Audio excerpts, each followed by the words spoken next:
Hi there, today we're going to learn about how to add icons to text on our Wix website. So here I am in my Wix website editor. I have a blank page right here, and a very simple way to do this is we'll click on add elements and then we will click on button. And then from here we will go to text and icon buttons, and we have different options right here. So for example, I want to choose this one. I will just drag and drop it into the website. I can adjust the size if I want. And then from here, we already have the text and icon, but if you want to change it, we can go to settings, and then if you want to change the text, you can do so as well.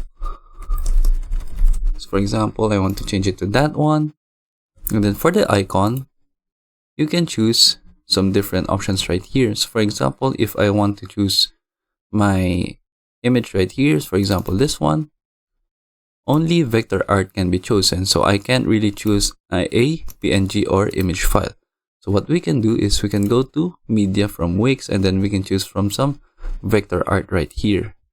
So but if you want as well, you can search for some vector art in your browser, but from here we will just use a vector art taken from the Wix gallery. So for example, I want to choose like this one, for example, as an icon, and then I will just click on add to page, and then there we have the icon of the motorcycle.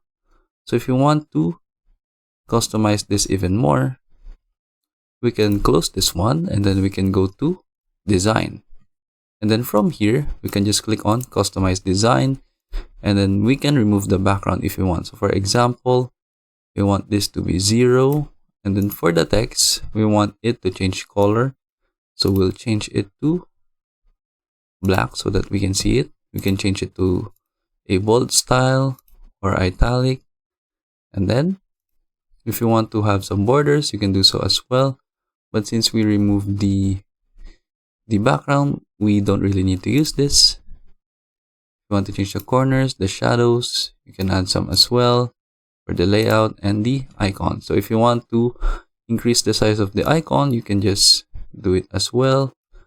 And then if you want to change the color, if you want, for example like that one, you can change the color of your icons. For example, I'll choose black, and then I choose a different color and it reflected into the icon. If I chose the red color, and then if I chose like a different colors, for example, I just click on this one. You can adjust the colors here if you want, but we will just use another method. So let's just click on this again, click on icon, click on the color, and then if you want to have some custom colors, you can choose add color. And then for example, I want to have this one. Let's just add this, and then automatically we have this color added into the icon. And then for example this one, we want to change it as well, and then we now have this color into our icon. So it just depends on how you will customize your text and icon. But overall, that is it for this video, and thank you for watching.